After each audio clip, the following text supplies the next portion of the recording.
Hi hello అందరికీ నమస్తే.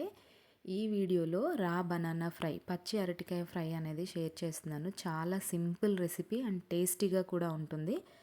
So దానికోసమని నేను ఒక పచ్చి అరటికాయ తీసుకున్నాను. ఇది 2 మెంబర్స్కి సరిపోతుందండి. బట్ ఎందుకంటే ఇది కాంబినేషన్లో తింటున్నాం కాబట్టి సో దీన్ని హాఫ్గా ఇలా ముక్కలుగా కట్ చేసుకొని సన్న ముక్కలు చేసుకోవాలి. ఇంత సింపుల్ రెసిపీ అనేది ఎందుకు షేర్ చేశాను అంటే అన్ని కాంబినేషన్ అన్నింటిలోకి సూపర్ హిట్ అండి. లైక్ సాంబారు, పప్పుచారు, అన్ని రకాల పప్పులు, ఇంకా ఏదైనా పచ్చడి, మన ఊరగాయలతో తినాలన్నా కూడా బాగుంటుంది. సో అందుకే షేర్ చేశాను. ఇలా సన్న ముక్కలుగా కట్ చేసుకోవాలి. తర్వాత మనం ఒక మందపాటి బాండి అనేది తీసుకోవాలి. నేను కొన్ని టిప్స్ చెప్తా అని చెప్పాను కదా క్రిస్పీగా రావడానికి. కొంచెం మందంగా ఉన్న బాండీలో 2 టేబుల్ స్పూన్ల ఆయిల్ వేసుకొని, మరీ ఎక్కువ ఆయిల్ కూడా ఏమీ పట్టదు దీనికి. ఆయిల్ వేడైన తర్వాత మనం ఈ తాలింపు గింజలు అనేది యాడ్ చేసుకోవాలి. అవి ఫ్రై అయిపోయిన తర్వాత కరివేపాకు వేసుకోవాలి. కరివేపాకు వేసుకుంటే మంచిగా టేస్ట్ వస్తుంది. ఇది అన్ని కాంబినేషన్స్లోకి చాలా బాగుంటుంది. అందుకే ఇంత సింపుల్ రెసిపీ అయినా కూడా నేను మేబీ కొంతమంది ట్రై చేసి ఉండకపోవచ్చు కదా, ఇలాగా డిఫరెంట్గా చేస్తూ ఉంటాం కదా మనం రెసిపీస్ అనేది. ఈ కరివేపాకు కూడా ఫ్రై అయిపోయిన తర్వాత మనం అరటికాయ ముక్కలు అనేది ఆయిల్లోకి యాడ్ చేసుకొని ఒక చిటికెడు పసుపు వేసుకొని బాగా మిక్స్ చేసుకోవాలి.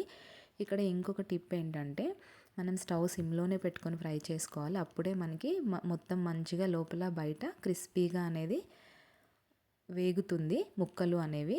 తర్వాత మనం ఇంకొక టిప్ ఏంటంటే సాల్ట్ అప్పుడే వేయకూడదండి, వేస్తే మెత్తగా అయిపోతుంది ముక్కలు. సో ఇలా మిక్స్ చేసుకుంటూ మనకి 7-8 మినిట్స్లో ఆల్మోస్ట్ చాలా వరకు మిక్స్ అయిపోతుంది. ఇది 2 మెంబర్స్కి సరిపోతుంది. ఎందుకంటే మనం కాంబినేషన్లో తీసుకుంటున్నాం, ఇది ఒక్కటే డైరెక్ట్గా తినట్లేదు కాబట్టి.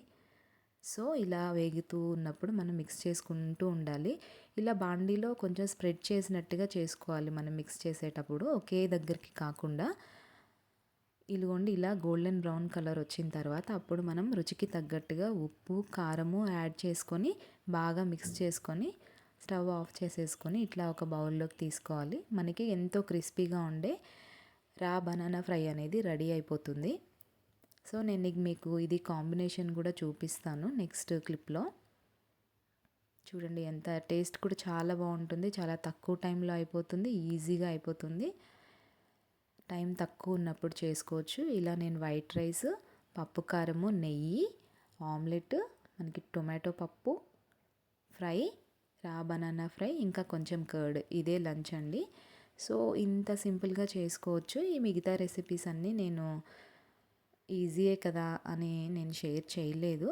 సో ఈ పప్పు కారము, నెయ్యి కూడా ఇంట్లో ప్రిపేర్ చేసుకున్నదే. సింపుల్ లంచ్ మెనూ ఐడియా కూడా నేను ఐడియా కోసమని మీకు ఇది ప్రజెంట్ చేశాను.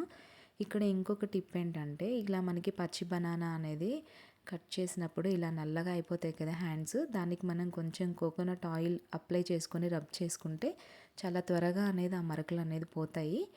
Thank you for watching. Thank you so much.